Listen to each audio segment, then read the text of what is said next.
Bonjour à toutes et à tous, bienvenue sur 8 Mont Blanc. Nous sommes le vendredi 29 novembre 2019. Pour cette nouvelle édition du journal, nous parlerons ce soir du Black Friday. Vous le savez sûrement, ce vendredi est celui des super soldes dans les magasins. Et à cette occasion, les militants écologistes manifestent partout en France pour dénoncer ce jour de surconsommation. Nous irons du côté de Chambéry où le collectif Youth for Climate a organisé une manifestation. Et direction ensuite la fondation de Ripaille où un chantier d'exception vient de débuter. La toiture de l'édifice va être entièrement restaurée. Un coup de jeune nécessaire pour le monument qui n'a pas connu de tels travaux depuis le XVIIe siècle.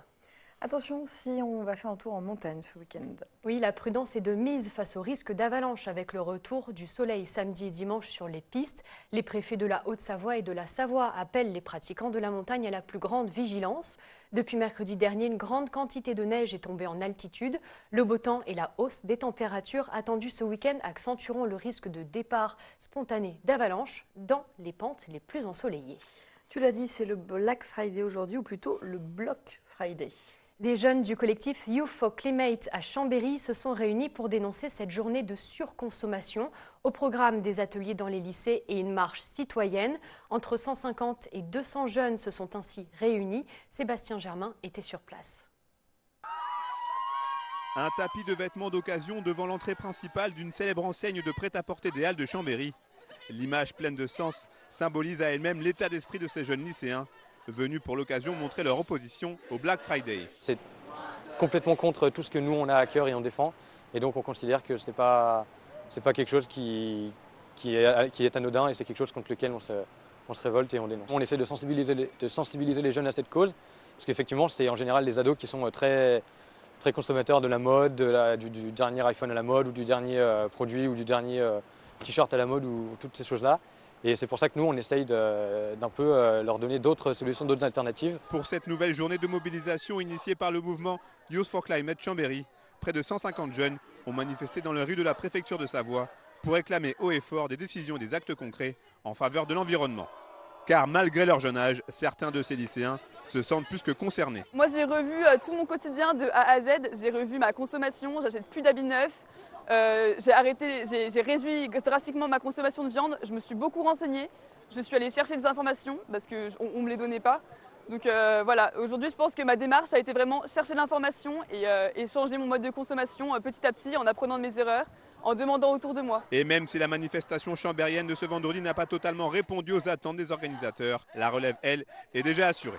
Il y a une prise de conscience qui, pour apparaître lente pour certains, mais qui est maintenant réelle. Donc je me retrouve très bien dans ce combat sur l'urgence climatique et l'urgence sociale. C'est pour ça que je suis là, pour faire le lien entre les deux. Et la relève est là, donc on peut que s'en féliciter. La jeune génération a donc pris à bras le corps cette question de l'urgence climatique et sociale. Et elle ne semble pas prête de lâcher prise. Ce n'est pas le Black Friday, mais le Blue Friday. Aujourd'hui, pour les gendarmes de la région Auvergne-Rhône-Alpes, ils sont mobilisés sur 175 points, dont contrôle, dont la douane de Bardonnay que vous voyez sur ces images d'archives. Le but, c'est lutter contre la délinquance itinérante et transfrontalière, ainsi que l'insécurité routière. En tout, 750 gendarmes, 2 hélicoptères et 14 équipes cynophiles se concentrent sur les transports aériens, terrestres et lacustres pour mener à bien cette opération. Un site préservé et en travaux sur les bords du Léman. Chaque année, 50 000 personnes passent la porte du château de Ripaille à Thonon. Château des ducs de Savoie au Moyen-Âge, il accueille ensuite une communauté de Chartreux avant qu'un riche propriétaire, Frédéric Angèle Gros, le rénove entièrement à la fin du XIXe siècle. Aujourd'hui encore, le château connaît un chantier colossal. Sa toiture est entièrement restaurée. Les explications de François Pirot et Fanette de Buisson.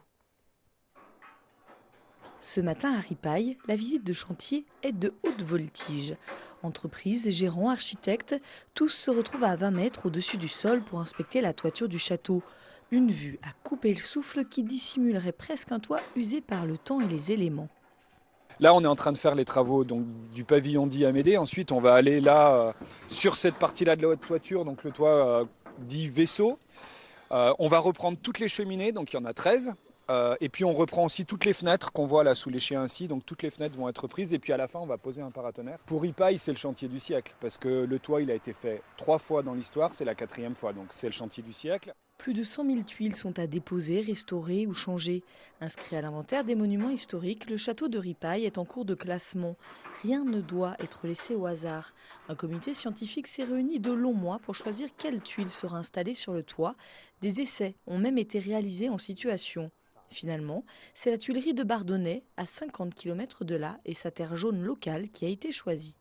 On peut dire que le toit du château de Ripaille, c'est un peu une 5e façade. Il est tellement présent dans le paysage, le toit arrive vraiment en limite d'entretien et donc il était urgent d'intervenir et de le restaurer.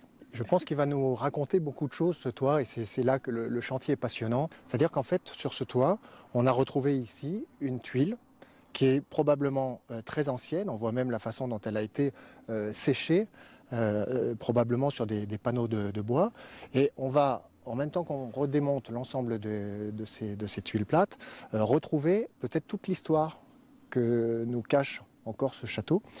Et l'objectif, en tout cas de la restauration, c'est de le refaire en conservant ses traces. Il ne s'agit pas de refaire un toit neuf, mais de reprendre toutes ces tuiles qui sont encore en bon état, qui sonnent encore bien et qui peuvent être réemployées pour conserver les tuiles anciennes avec les tuiles neuves. Le chantier durera 10 mois. Montant des travaux, 1 200 000 € financés par le ministère de la Culture, les collectivités, le loto du patrimoine et les dons de particuliers. Manque 10%. La Fondation Ripaille appelle chacune et chacun à contribuer à l'avenir de ce lieu chargé d'histoire. Pour en savoir plus et découvrir l'intérieur du château, rendez-vous dans notre émission Vue d'ici présentée par Fanette Debuisson à 19h sur 8 Mont-Blanc. On change de décor, ici tout doit disparaître. C'est le maître mot de l'hôtel Mercure Domaine Marlioz à Aix-les-Bains. Avant le début des travaux de rénovation, le complexe donne son mobilier gratuitement. Lampes, tables basses, bureaux, porte-bagages et autres, tout y passe. Fort de son succès, tous les meubles ont été réservés en seulement 48 heures. Reportage. Lundi 2 décembre, l'hôtel Mercure d'Aix-les-Bains sera fermé pour 3 mois de travaux. Et pour faire place nette, il a décidé de donner ses meubles gratuitement. Par exemple, dans cette chambre, donc on a les 2 fauteuils en osier, ici. On a cette table. Ici, on a le bureau et la chaise, qui sont là. On a le porte-bagages qui est ici. Et on a les 2 chevets de chaque côté du lit qui s'en vont. Toute la literie ne part pas. Un inventaire à la Prévert a été nécessaire pour comptabiliser toutes les pièces du mobilier de l'hôtel. On dépasse les 1000. On est à 1000 et des brouettes, on va dire. Vous saviez que vous aviez autant de mobilier ? Non, je ne pensais pas. Mais ça va vite, 60 chambres, par exemple les tables de nuit, c'est 2 tables de nuit par chambre, 60 chambres, donc 120 tables de nuit forcément. Les bureaux, il y en a un dans chaque chambre, donc 60 bureaux, idem pour les chaises, etc. Donc ça va vite en fait, quand on met tout bout à bout, on dépasse facilement les 1000. Ce n'est pas la première fois que le groupe CFH, qui gère l'hôtel Mercure, organise ce genre de donation. Le succès a été immédiat. En 48 heures, on a eu plus de 8000 mails, je ne sais combien de centaines d'appels téléphoniques, des visites, bien qu'on ait dit qu'il n'y avait pas de visites, on a eu des visites malgré tout. Donc en 48 heures, tout était parti. Particuliers, mais aussi associations aux plus démunis, vont bénéficier de ces dons. Seule règle à respecter, ne pas revendre le mobilier.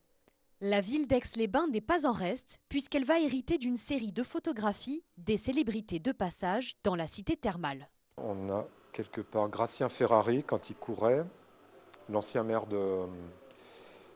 d'Aix-les-Bains. On a Robert Boget qui était un coureur aixois. On a la duchesse de Windsor, on a Eva Perron. Les nouveaux acquéreurs pourront retirer leurs meubles directement à l'hôtel dimanche 1er décembre à partir de 14h. C'est la fin de cette édition. Merci de l'avoir suivi et merci à Raphaël Brusson qui m'a aidé à la préparation de ce journal. Fanette, à toi le mot de la fin. Il ne me reste plus qu'à vous souhaiter de passer un très très beau week-end.